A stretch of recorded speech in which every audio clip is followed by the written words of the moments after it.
Hey y'all, hope you're doing well today. So today's message is something that came to me early this morning, and it's based off of a Bible verse that I mentioned in a recent video. And it's something where you can take a concept, a thought, a verse, and there's several different directions or tangents you can take from that one starting point. And this is why I feel like if you have the desire to learn and grow and continue to better yourself in that manner and to change for the better as you learn and grow throughout your life, it's like there's always opportunities to add layers and layers of understanding to the wisdom that you get as you navigate this life. And so that's what we're going to do today, and I hope that you enjoy the message. It's going to be a little bit serious today. I'm going to try to lighten it up a little bit as I can here and there, but it's really important stuff. And so it came to me, and it's one of those things where, sometimes I'll write down notes. I'll follow a direction where the dots are connecting in my mind, and I'll go ahead and write out my notes. And there's sometimes when I don't present what I've written down because it just doesn't feel right in the moment for whatever reason. And I kind of debated on this one today, but I decided to go ahead and move forward because truthfully, I feel like it's a really important message. So we're going to go ahead and move forward with it. And I just, again, I want to mention I really hope you're doing well today. And I always want to encourage you that even though learning requires facing mentally some hard things in life, I still want to always encourage you to look at everything from a positive lens, from the lens of the victory, and not ever from victimhood. And so please don't let, as you are learning and growing, no matter what you're listening to, what you're reading, wherever you're finding resources to get the wheels turning for you, I just hope that you don't ever let the understanding that starts to come together for you bring you down, because it can be very, very heavy. And it's just like, I think there's a Bible verse even that says, with wisdom comes much suffering, and it's true. And so that's where the challenge is. That's where you can put the positive lens on this and understand this as a call, like when you are trying to truly take in hard truths about your experiences, about this reality, about how things operate. It can feel so heavy. Just view that as an opportunity to be challenged to rise above it with your attitude, with your approach, with your perspective. Like I said, looking at everything from the victory, like always trying to find whatever's within your power and not just focusing on what is out of your control and making you feel like a victim. Just kind of getting rid of the concept of can't and focusing on what you can do. Those kind of things is what I encourage you to do.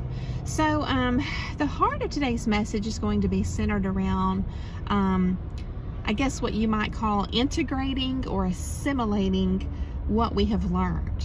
Okay, so this requires that we don't forget the things that we went through, even though we may want to, right? And I think sometimes we make that mistake of thinking that when you get over something or you move beyond it or past it, that you're forgetting it. But that's really not, again, this is my opinion. You may consider that may not be the best goal, because there's a difference, I feel like, between just trying to forget something versus assimilating and integrating the lesson from it. You see what I'm saying? And you don't want to just move past something and not get a lesson from it, because you may repeat the mistake again. And it may put you in a situation that's even more dangerous or bad or negative in the future. So, we want to learn from everything we went through or everything we witnessed, those kind of things, right? So the verse that came to me that I mentioned recently in a video was talking about the three things that remain: faith, hope, and love. And I got to thinking about how it says they remain in the end, right? That's like all that remains. And it's like, okay, so what happened to everything else? if those are the only things that remain. So this was really important as the starting point for how I started connecting some dots here today. If something remains, it insinuates the removal or the taking away, the doing away with, the destruction of something else, right? Or everything else. So if we take a moment to be brave enough to recognize the gravity of this, it can eliminate a lot of things that are very important for us. It did for me, okay, in my journaling. So I'm just sharing that with you. There's an old movie, I haven't watched it yet. A lot of people have mentioned it with regards to psychological abuse and narcissism and stuff. It's called Gaslight. It's from the 1940s, and it's termed a psychological thriller. Okay, psychological thriller. And my understanding is the goal of the devious, deceptive person in this movie was to make the victim doubt herself so much that she lost her sanity. That was their goal. I don't think that he succeeded. In the end, I think good prevailed, and she came out okay and safe. But if you think about it, that's what a con artist is trying to do, especially one who is not just looking for some kind of quick type of con, but someone that is in it for the long haul, and via trying to get in thick with you as a friend or a lover or business partner or something like that, right? Someone who's trying to really get a big payout in some way off of being entangled with you, right? So that's a scary concept, losing one's sanity. It's essentially, you might view it, different phrases might be like a break in reality, in our connection with reality, or psychosis, all this kind of stuff. So isn't it wild to realize how manipulation can catapult us into this type of state where we're like essentially out of our mind, okay? Causing some kind of break in reality. That's definitely what gaslighting can do. It's just we're designed to automatically trust our senses. They're there and God-given to us to help us navigate this reality. But when you have someone come in and tell you that what you're seeing and hearing is wrong, and they're trying to rewrite your reality with their own script, it causes you, if you really trust this person that much, then it can cause you to doubt yourself, because you can't have two realities that are polar opposites competing for a spot in your mind as the truth. You've got to, make a choice, even if it's not conscious. So if your choice, even subconsciously or unconsciously, is to trust this other person's narrative over your own, then that's when you're very, very vulnerable. And if you continue to allow this person to do that, that's what they call psychological abuse. They intentionally create confusion and chaos, right? If you've been through this, you totally know what I'm saying. I don't have to explain it. There's certainly other channels that go into depth about this kind of stuff. I just encourage you to find what's worked for you. I've been very encouraged myself from, and I've learned a lot from other YouTube channels on the topic of narcissism, and I'm forever grateful for the things that I've learned. So I'm just trying to pay it forward on my channel. So if you think about people who con others, I view it like a spectrum of levels, con levels. And again, this is all of my stuff, my content's just meant to get the wheels turning for you, okay? So if you view the con as being on a spectrum, over here you might call this the willing but unconscious part, where someone, you might say, might charm the pants off of you. You know what I mean? They're just so charming, they manipulate you so that you willingly submit to them. I mean, it's you don't know what you're doing because you're being fooled, but you willingly go along with what they're wanting, right? This might show up like giving up your inheritance, and then if you go deeper into that, like, what would this person's motivation be behind your inheritance? It's like, what's required to receive your inheritance? I mean, people can be very dark. We all know that there are horrible people in the world who do bad things. So, but you can be charmed to that degree that you willingly go along with something, meaning you may not know a person's intention. That's what I'm talking about here. You may not know what their true intentions are, which may be very, very, very dark. And you may not even be thinking about your inheritance, for example, whatsoever. But this other person may be. You see what I'm saying? So you may go along with, I can't even think of a good example here, but like putting them on your some of your bank accounts. And so, or even marrying a person, and so that, whenever you would receive an inheritance, for example, they may be a part of that, or take it all. And so we know that this kind of stuff goes down in the world. I think that we just need to not be so overly confident and trusting people that we don't think that it could never happen to us. That's my point. That's what I want to bring to light today. Is we think that we're smart enough to not be fooled, but I just want to encourage you to not be overly confident, to think that you could never be fooled, because it can have big consequence, right? So I just am trying to get you to trust your senses. Even your body reacts if something feels wrong. And sometimes we can subdue that because we don't want to think bad of someone in our life, right? When in reality, they may be very dangerous. So the other end of the spectrum, talking about people who con people, would be like you unwillingly being subjected to some type of manipulation. And that might be like when you're literally out of your mind and not capable of making a judgment, right? And there's a lot of different things that can put you in that state. So we need to be able to recognize both types of tactics. When we willingly submit our pearls, and you kind of have to think from the viewpoint of someone who looks to gain from others, right? Which is hard to do. But it's like, if you think, what would they view my pearls as? It may be your inheritance. It may be your life. If they can put a life insurance policy on you. It could be our finances, our network and our reputation, our body. It can be a lot of different things. So when we willingly submit our pearls, right, it means we have been coerced. We have been manipulated. We've been persuaded.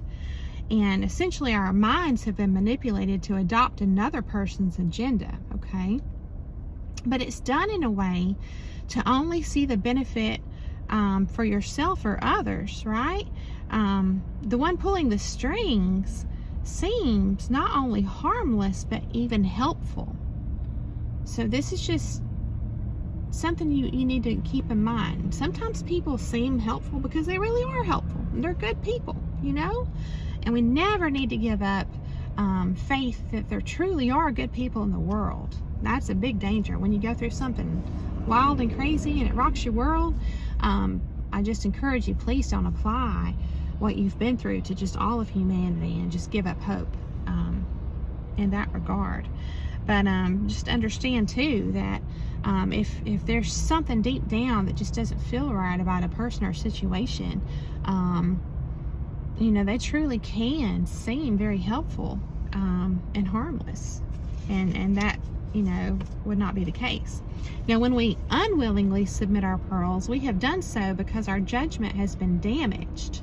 Okay, in other words, our mind's not functioning properly. And I want to pause and take a moment right here to highly recommend that you take some time to create not only a will, but a living will. It's called a living will.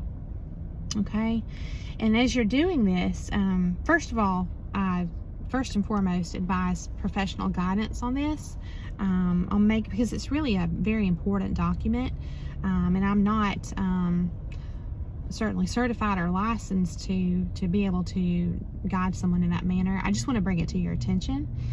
But I encourage you to expand your mind when you do make it, to cover all possible treatments that you may wish to decline, and be broad about it. So if you're ever put in a situation where you can't make your own judgments about your treatment, your body, your health, if you don't have this document in place, then if you have someone very close to you that has selfish motives, and maybe you never realized, or you didn't realize until it was too late, or whatever it is, that's just not a good situation. So I just encourage you to look into getting a living will. That way you can be sure legally that even when or if, hopefully just if and not when, we never want to anticipate being in a situation within our mind that it's not functioning properly, but we never know what the future holds. So it's just a just in case kind of thing, but I just highly encourage you to look into that, okay? My point is here to encourage you to spend some time to think of all the ways to fully construct your shield, even if you may be out of your mind, be it from natural or induced reasons. So I want to take the concept of like the deer in the headlights syndrome, or I don't really know if this will be related to what they call shell shock or things like that, but in other words, it's understanding that our mind can be affected greatly when something bad happens, and even subtly so. So here's the thing, we aren't taught that how symptoms that mimic things like dementia and schizophrenia can actually be induced from psychological abuse. And furthermore, that psychological abuse is the result of continually being subjected to deceit, okay? And what's happening is our good hearts are trying their best to reconcile these polar opposite paradigms, like I mentioned earlier, to keep ourselves rooted in reality. Like we have this innate, what's it called, like an instinct to want to just stay rooted in reality. But when somebody tries to hijack that for their own benefit, it becomes really difficult, and that's when you can start to see and feel and experience your mind short circuit. And if other people think this person who's doing this to you is just great because they're wearing a great mask, then you're going to look like the one who's got the mental problem, when in reality you've been psychologically abused. So it's just really important to understand that. But I want to take this topic. It was important to talk about all that. It's heavy and it's not fun to talk about this kind of stuff, but it's really important. And I felt called to share this today. But now I want to take an upswing on the mood of the discussion, and see how the verse Romans chapter 8:28 is true. Okay. If we consider that upon realizing these hard truths that we had to experience, unfortunately, and when I say hard truths, it's because they truly do rock your world, your reality.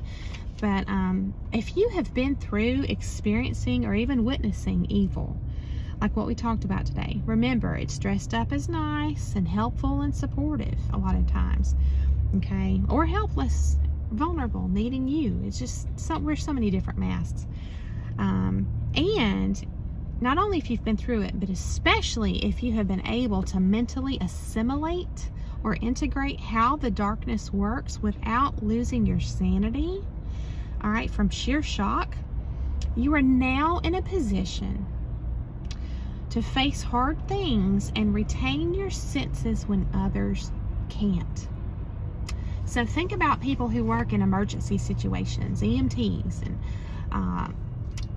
the police and firemen and women. You think about people who work in these emergency situations, that a lot of us, if we were just not used to it and we were thrust into that, we would be in such a panic we wouldn't be able to think straight, and your body's going to react, and that's normal. We're designed that way for a reason, right? To protect ourselves, to protect our mind. Sometimes our body overreacts because it's taking the brunt of the blow, right? The psychological blow, the shock, so that our mind stays intact. So I feel like there's these mechanisms that God created as natural reactions to tough stuff. But if you have, we certainly didn't ask to experience hard things in life, but if you have, and like I said, you've been able to pull the lesson from it, integrate it, and you haven't lost touch with reality, you've been able to stay rooted and grounded and sure of yourself, then it's really incredible, because like I said, you truly do. It's like you've been refined in that manner. Thinking of Romans 8:28, God uses all things for the good of those who love Him. We're now able to face hard things and retain our senses and stay alert and think straight when other people may not be able to. And so we have to realize how valuable this is. This is an incredibly awesome thing that can be beneficial for humanity, for us, for our families, for our community. So don't think only small scale, like someone, which is very, very important. It's not a small thing at all to help another person who's struggling. And because I'm sure I know I can certainly think of times when someone else, that I've been blessed enough to meet, is further down the path than me, and they've been able to help me get down the path. And so now we can do that for others, right? Sharing what we've learned and giving them hope that things are going to get better, helping them to stay grounded in reality and to learn to trust themselves again. So on a one-on-one level, it's very powerful, important, and beautiful. And also think of it like in the large scale too. It's not just hard times that a friend may be going through, but it may also be like a catastrophe type, cataclysm type thing that's affects more people. And who knows if your purpose, coming out of what you went through and working through your healing, maybe your purpose at this point is to be one of the only ones in the vicinity who can keep their senses, right? And like on the battlefield, quote unquote. You see what I'm saying? Of whatever's going on. So when we think about all of this coming out of it through the lens of purpose, we can look back over our life experiences and come to realize that, God has been strengthening us all along, okay? And He doesn't compromise when it comes to His promises. And that's what's beautiful. And it's like, you can read, I'll take, the Bible, for example. And again, please apply your own lens, even if that's not part of your belief system. I hope that you can still pull something from the message. But it's like, for me, reading, all these years, these different Bible verses, it's like they just totally elevate to a new meaning for me once I have this new perspective. And it's like I can finally make sense of things, and I understand that, God means what He says. He doesn't compromise.